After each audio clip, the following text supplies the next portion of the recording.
La lana es una fibra natural que se utiliza en gran parte de la industria textil para la confección de indumentaria. Se obtiene principalmente de las ovejas, mediante un proceso denominado esquila, el cual se realiza una vez por año. Anualmente, una oveja produce de 1 a 3 kilos de lana fina o de 2 a 6 kilos de lana gruesa.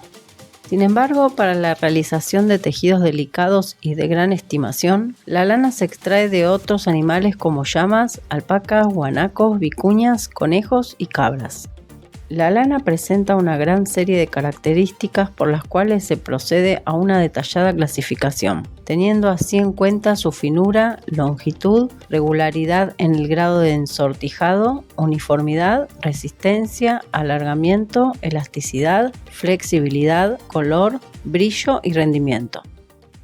Para encontrar los primeros usos de la lana tenemos que remontarnos a la Edad Antigua, ya que los primeros fragmentos de ropa hecha con lana que se han descubierto datan de entre 4.000 y 3.000 años antes de Cristo, aunque el tejido de lana más antiguo que se conserva es de 1.500 años antes de Cristo.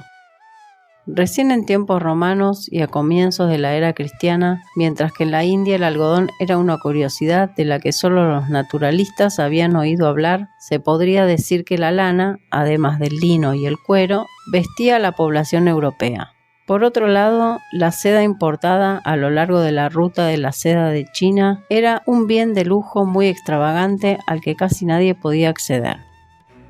No fue sino hasta el siglo XIII que el comercio de la lana se convirtió en un negocio genuinamente rentable, convirtiéndose en el motor económico de los Países Bajos y el centro de Italia.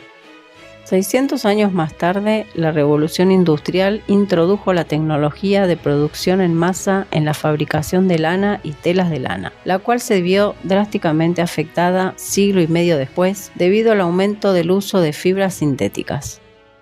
Fue en la década de 1970 cuando el progreso de la producción de la lana tratada especialmente utilizando un baño de ácido que elimina las escamas de la fibra, evitando así que éstas se adhieran entre sí y causen encogimiento, logró que la lana se pudiera lavar a máquina y secar en secadora. Este proceso dio como resultado una fibra económica que mantiene la longevidad y durabilidad del material sintético, contribuyendo a conservar su forma y en otro orden posibilitando el encarecimiento de la lana natural, cuya suavidad y calidad ha sido insuperable hasta el momento.